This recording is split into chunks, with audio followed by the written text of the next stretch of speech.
to Enots Engineering, I'm Alan. Today in the workshop I'll be making a cover for the mill table and a box to store my milling arbors. The cover for the mill table is because I want to use the milling machine as a drilling machine for woodwork as well as metal work and do some woodwork in the mill. And to do this I think it's best if I cover the table so I don't get sawdust and shavings in the T-slot. This will make it easier to clean the machine and also prevent any damage to the table. At the same time I'll convert a wooden box to hold the milling arbors safely in the drawer. So let's go to the workshop and see how we do it. I've just finished this box that holds my milling arbors. These are R8 and I've made it so that these are all sitting neatly rather than have them in the bottom of a drawer where they're just rolling about. Especially when you've got cutter edges, I don't want them hitting the sides of the chuck or the other parts to damage them. This box I had in the workshop. I have another one here similar. These are the sort of boxes you'll get a bottle of wine and some cheese in as a present. They're made of thin wood, plywood back. They're useful in this case for holding the arbors in position. You have the problem where these are rattling in a drawer or you put them in a little toolbox. You need to get access to them fairly easily, and by putting them in this box I can put the box in a drawer and I know they're all held in position. So you need the box and then two pieces of wood. Here I've just got an offcut. I'll show you how I made the cutouts, and one that's a bit taller. The height needs to be at least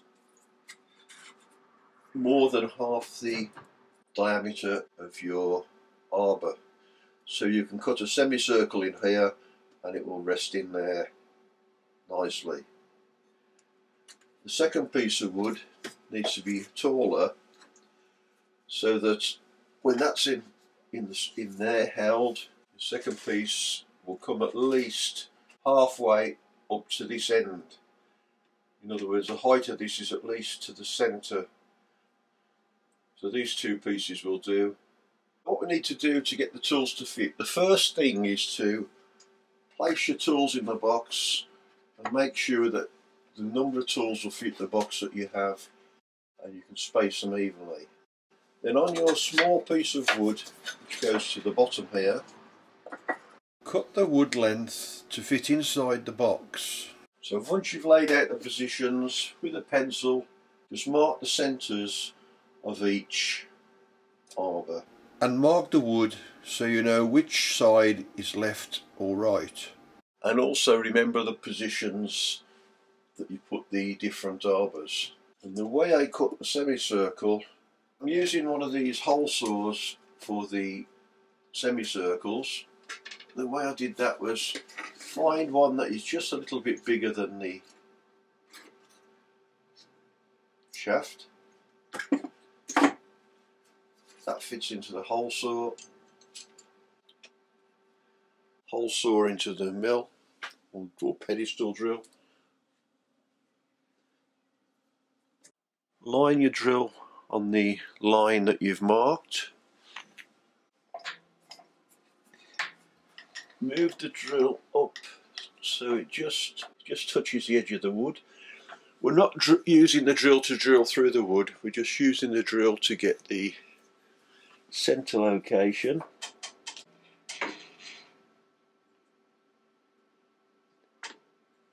It's clear from the vice, it's clear all the way around. The speed is set at 180 RPM. Let's start this up. We'll wind it down until it starts to cut. Put some paper on the table just to catch the bits.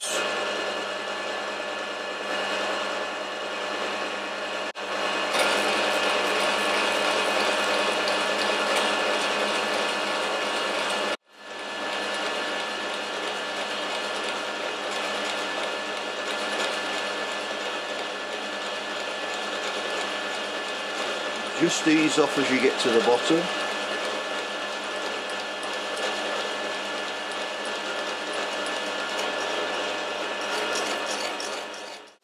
you've cut the semicircle for the arbor.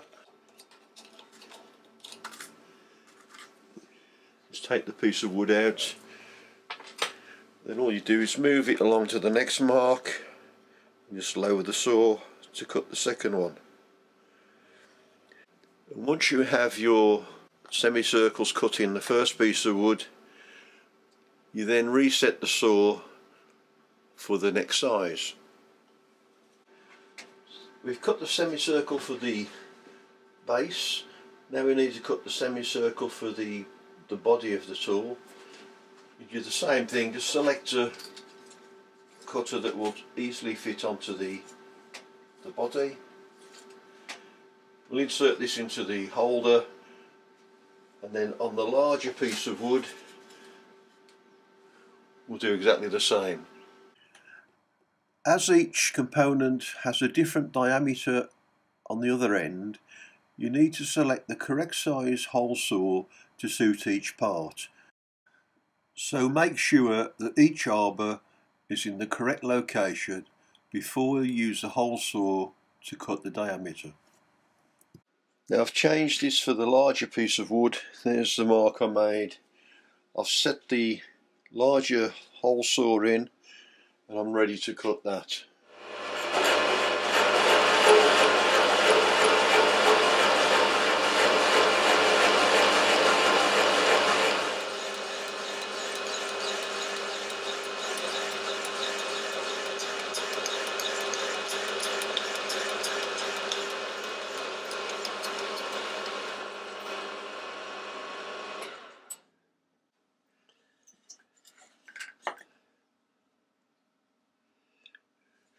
Now because this wood is thicker, I don't need it this thick. I'm just going to the depth of the hole saw and then I'll just trim the wood off to the width.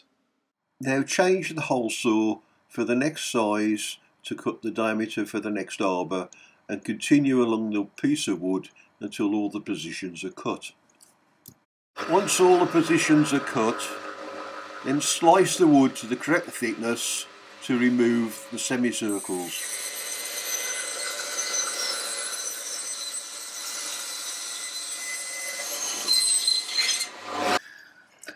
And all you need to do now is slice a piece off the bottom to give you the correct height for the finished part.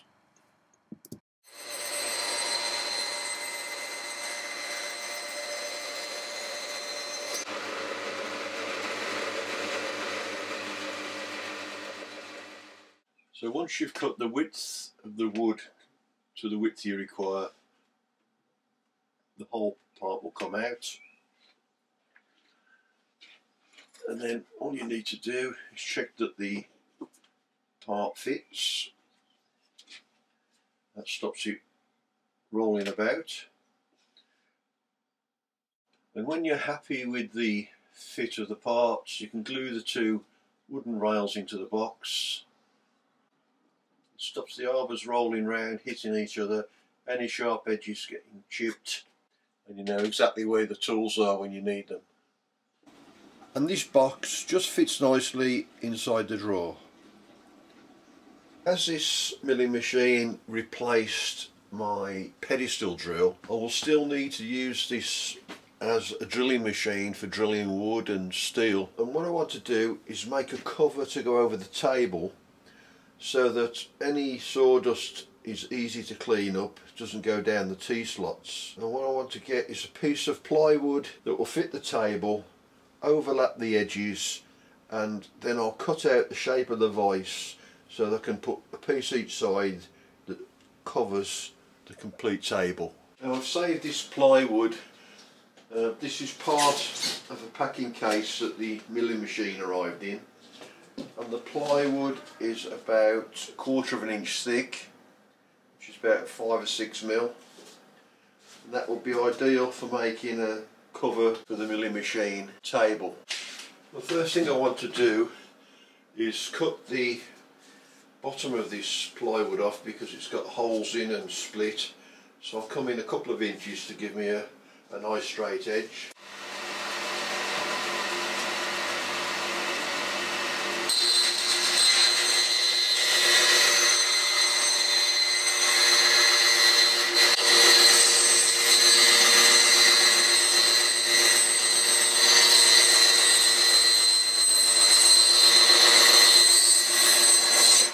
table's 9.5 inches wide on the milling machine, so what I want to do is give myself a bit more space so I can put some strengthening wood along each edge.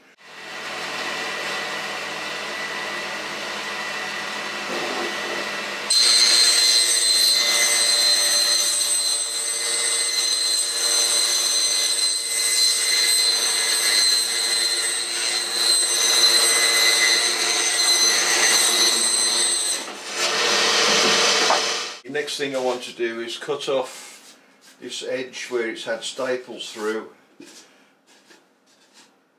and square this edge up the same.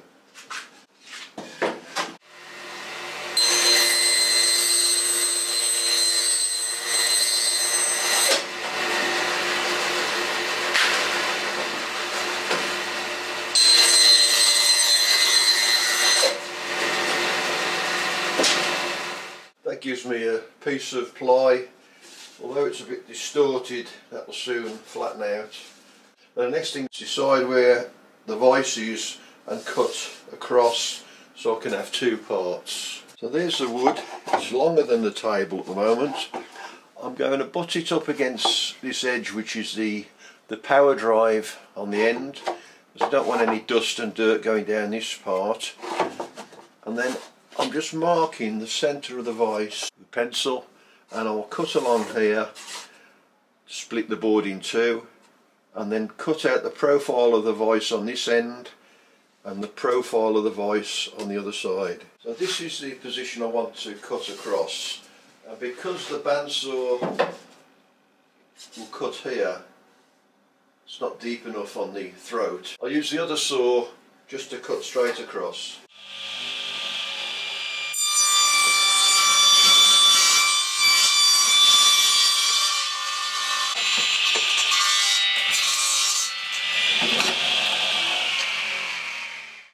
I'll just set it in position,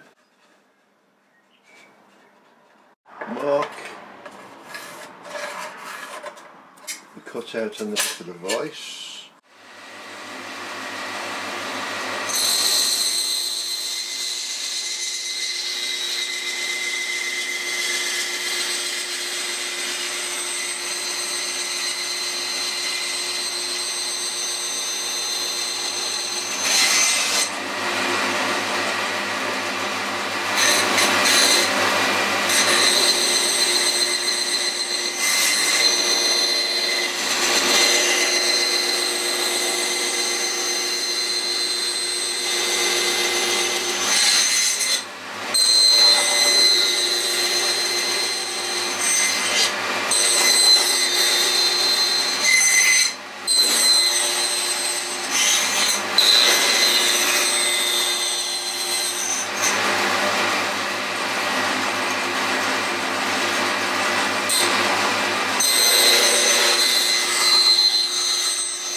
So that just about fits, and what I'm doing is get that the other half, line it up,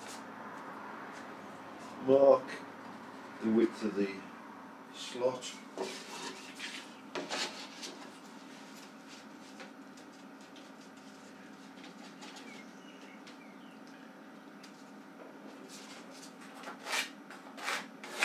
by bringing this down, I know that that slot I'm cutting out there is a lot smaller than I need, so I can cut that out.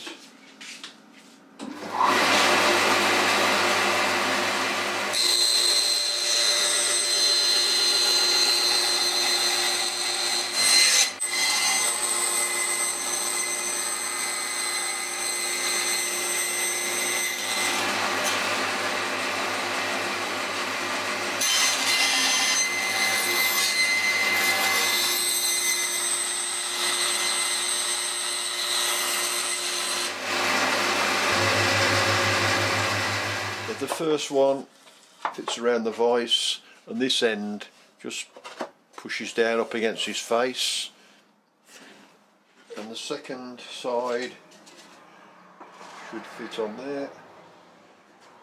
I've cut it off level with the end of the table.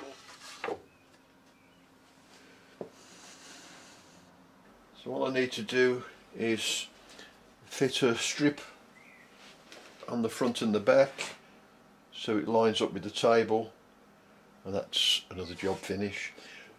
So if I'm doing some woodwork or just want to drill a hole, the swarf or dust will just go on the board, and it's easier to take the board off, brush it off, than it is to go into the T-slots to get the bits out. Plus it protects the table. If I drop something, the table's protected. That's the finished item.